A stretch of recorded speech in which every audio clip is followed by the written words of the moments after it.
Hi, Gülşah. How are you? Hello, Beril. I'm fine. What about you? I'm fine too, actually. Thank you. So today we will talk about technologies for teaching and learning, and Mm-hmm. we will consider three different skills: L2 vocabulary, L2 reading, and L2 writing, as you know. Mm-hmm. Uh, so the technology is developing more and more, so it affects language learning and teaching as well, uh, with lots of opportunities and benefits if you know how to use them effectively. There are lots of websites and applications for language acquisition. So, but while using them, we also should consider about the learners' needs and levels to use more efficient tools in this process for their improvement. For example, for the vocabulary learning, firstly, we need to consider what should we involve in this learning, vocabulary learning, because of because it requires mental and cognitive process at first. Mm-hmm. So teachers should consider about these mental stages before creating tasks and choosing activities. Uh, because if they consider about this mental process, they can create better tasks, more efficient tasks. So Mm-hmm. I want to ask you that what kind of technological tools can learner use for vocabulary learning? Actually, as you know, vocabulary knowledge is important and improvement also important for learners, uh, language learners actually, so that everybody is using online dictionaries from the digital tools. And I also use Turing of application and Google Translation application, and these two application are very useful to understand the meaning of the vocabulary, so that also students can use translate to English. And because, as you know, a kind of meanings of English to Turkish can change or cannot give the basic meaning of the vocabulary, so that without a confusion and without a misunderstanding, um, people and students or language learners should use English to English applications. So improvement of vocabulary knowledge, digital tools about dictionaries is really important. What about you? What do you think about that? Uh, Also, students can continue their vocabulary improvement outside of the classroom. This is Mm-hmm. also important. They can do that by watching YouTube videos or movies with English subtitles. It's better to watch them with English subtitles, actually. Or they can listen Mm-hmm. to music, or they can play games. Like we you and I played Sims for a couple of Yeah. times, and it helped us to gain new vocabularies uh, because it has a context and they are more fun and meaningful Mm-hmm. uh, because learners will be exposed to the L2 for a long period of time. Uh, Yes. Mhm. Exposing is really important because exactly. permanent uh, how how much you see the vocabulary, that much permanent rate is increases actually, so that playing same game over and over again and reading the same book over and over again, or story or fairy tale, for example, it's gets the vocabulary more permanent. So that Yeah. these examples are really important for understand and make it the vocabularies permanent. Yeah, and also I'm not sure if you remember or not, but we also used an application called Wordsmith. Yeah. It sends us new vocabularies daily or weekly. I don't remember. Daily, actually. Right? It is also a good tool to learn new vocabularies. So basically, lexical tools like e-dictionaries, online dictionaries, like you said, and online resources like Google are important sources for vocabulary learning process. Yeah. And we should try to combine them with lexical applications. So, as you know, online reading provides more interaction for the readers. Actually, with the help of it, readers can become more active participants in the technological context. You can find many resources, online resources easily. You can interact with the people through Web2 tools such as blogs. So I want to ask you that what kind of technology-based reading tools can we use? Actually, in online platforms, everything is uh, about text, almost everything, without videos, without visual facts. But while you're searching about the different thing about the different countries, things you should you're writing the name of the stuff, and you have to read an English news about that, so that reading in digital tools is kind of a sea, it's kind of an ocean, so that people who are learning language, they can improve their reading skills, reading newspapers from digitals, and they can read every kind of information, blogs and Wikipedias, and every kind of history backgrounds knowledge. And also they can use a postal application. You know that they're sending emails daily to you to make you understand what is the important of the day, what is the important of the um, these months, and this is um, um, there are every kind of information in this application, and you can read these emails daily, so that it can be improve your reading skills. Actually, what do you think about it? Do you have any favorite application for reading? Actually, I like authentic materials more, like you said, news or magazines or ebooks. Yeah. I don't know, they can be more motivational for the learners because they are less boring than simply an article about some random topic. Mm-hmm. And also we can make use of email for reading. Like your example, it's a very good example. And also I want to talk about a main challenge about these technological tools before talking about the writing process. Uh, you know, like I said, the technology is improving more and more every day.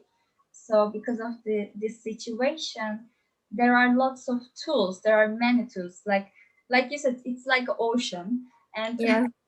so it is harder to choose the best fitting one for the learners, uh, considering their needs, their levels, their interests, and try to make them to help them to become more autonomous. So in this case, it's they require digital literacy for teachers as well. We should consider that too, Yes, and also digital skills. I agree. So I have, yeah, sorry. Okay. Also, we can include the social media applications to this reading part. as you know, almost every student used to Instagram, Facebook, or Yeah, Twitter. So they have to use a language, and they have to use their learning of language, English language actually. So they expose to vocabularies and reading parts and kind of patterns of reading. So I think we can include that too. yeah, of course, and yeah, it may interest learners more because, like you said, most of the actually Colorful all of world. the all of the young learners use social media now, and it can be a different experience for them as well, since they didn't use this kind of materials. They are not used to this situation for their class in their classrooms. So I have a question for you again. So Okay. what kind of differences can we observe for writing process or tasks when we combine writing with the technology?